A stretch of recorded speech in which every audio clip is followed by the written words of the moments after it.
Hi, so I'm just going to record this video to talk a little bit about MOOCs, what they are, and how to find them, and how to get the most out of completing one. So a MOOC stands for a massive open online course, and so as you would expect, they are online, they're courses, and they're open. So generally they're free, and there's lots of different providers of them. And what they give you a chance to do is to look into a topic, an area, a subject that you're interested in, or that you want to go on to study, or that you want to get a career in potentially, and give you a bit of an insight into that maybe you haven't had a chance to look at so far, or goes into a bit more depth than some of the subjects you've been studying up until this point.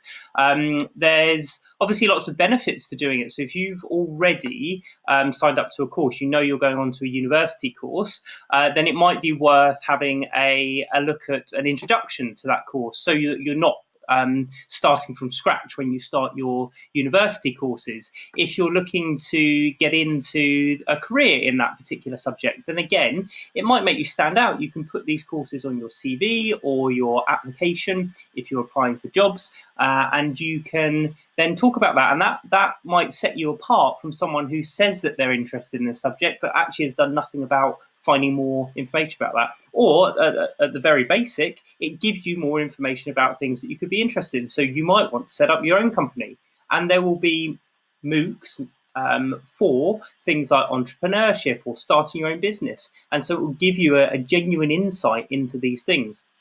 Now you're lucky, we're kind of set up to, you've already got your Unifrog login, and we're set up, Unifrog set up to help you find MOOCs. Generally the MOOCs, there's a few different providers. Some of the well-known ones, I'll go onto the sites here, are FutureLearn. So FutureLearn is a well-known source for finding some of these courses. Coursera, also similar.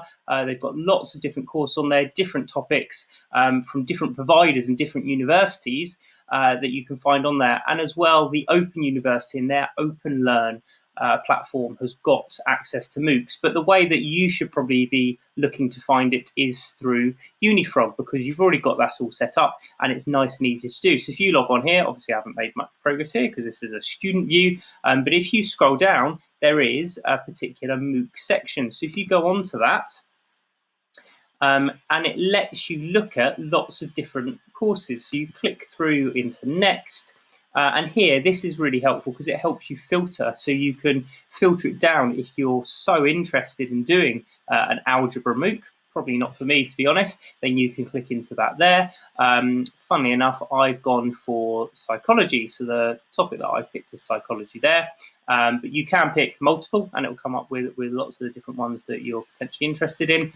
You click through to next, and it will bring you there, and it filters lots of the different courses. Now, if you notice here at the top, it has sorted it into those starting soon, those on demand, and those already started. So what that means is starting soon and already started. Some MOOCs have got start and end dates. So the particular universities or the people that are running them will say, right, this course starts at this time and you need to complete it for, say, 3 weeks or 5 weeks. And that's the beautiful thing about MOOCs as well, is that there is a variety of time frames. Some can be up to a couple of hours, some can be up to a few weeks. So there's a lot of flexibility in there for you to choose one that kind of suits your needs and that you'd be more interested in. So where it says starting soon or already started, obviously the already started ones, you would then need to catch up with what you've missed where it's already started, and obviously the starting soon ones are about to start.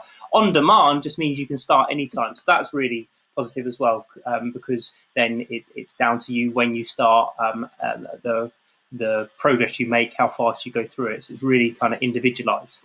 If we scroll down, it tells you where these courses are being held. So if you know that you're going to, or you think you know that you're going to a particular university, then it might make sense to do a course for that university, because that will obviously look good for them, and it will be on message. But actually it doesn't really matter where it's being held, and you might want to go for a more prestigious university or look at other courses, because that's interesting as well. So you might want to look, Harvard University do lots, Oxford, Cambridge, etc. So it's kind of up to you where you look.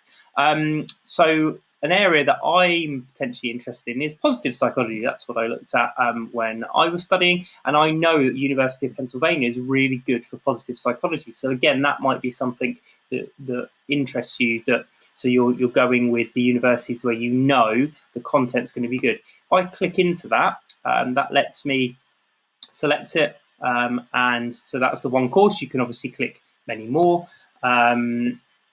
or it might be again the topic that's guiding you. I then click through. I want to continue, and it shows me then a bit more about the course. So it tells me here how long it should take. So 2 to 5 hours a week generally. It also talks about the university. It talks about where it was. So I showed you the sites before, so Coursera and the Open University, FutureLearn. Well, the Unifrog, the great thing we're doing here is it brings them all together, and then you can link through to Coursera again. Gives you a bit of an overview of the course, gives you any of the dates. Okay, and so once you've picked your courses, again, I've only got one here, but you can go up to 5, so you can compare them. What you then do is you scroll down and you save your course, and so that creates a shortlist for you, and you can either access that straight away on here, and that will take you right through to your shortlist. That then has links to getting started straight away. So if I wanted to start this course now, and obviously I'd have my other 5 down here, I can click on Get Started, and that then takes me to the Coursera link. So as I said, it could be FutureLearn, it could be the Open University, etc., etc. It's then the Coursera link to the course here. It tells you a bit more about the course. You can look at the syllabus. You can look at which will tell you what's going to be in each lesson. I'll just show you that quickly now. So my one is on positive psychology, so it's going to talk to me about optimism and resilience, cognitive approaches, etc., etc.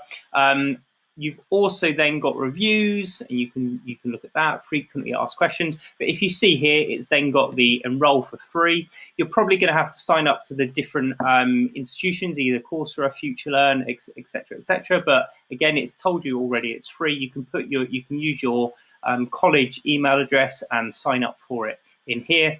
And that's really helpful. Going back to Unifrog, you can also email the list to yourself as well, so you've got it for another time, or you can go back to your general Unifrog account and it will be saved there for you. So you don't have to all do it once through Unifrog, but it's a good place to go back to and reference.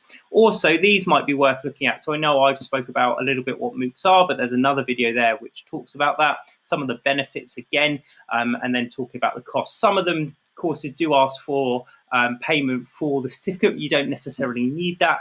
You can obviously, you'll still have the content. Some, if it's a free course, generally you get the certificate for free anyway. You need to explore what you want to look at, really. We have discussed giving you a list of maybe 5 or 6 to do, but actually it's down to you to look at something interesting. We could have given you 6 and none of them would have been relevant to you. So it's not worth us just saying, right, do these ones, but actually, hopefully me going through this gives you a bit more information on how to look for courses that interest you. You might need to speak to members of staff and ask for their suggestions, and that can potentially help, and you can do that maybe in the academic groups that you've been put into now. But the beauty of it is independent, and you can generally go at your own pace and look for things that interest you from a variety of different universities and a variety of different courses. So I hope that was helpful, and best of luck with it. Let us know how it goes. Generally, you get certificates as well at the end, so it would be good to see the outcome. I'm sure your tutors will speak to you about that.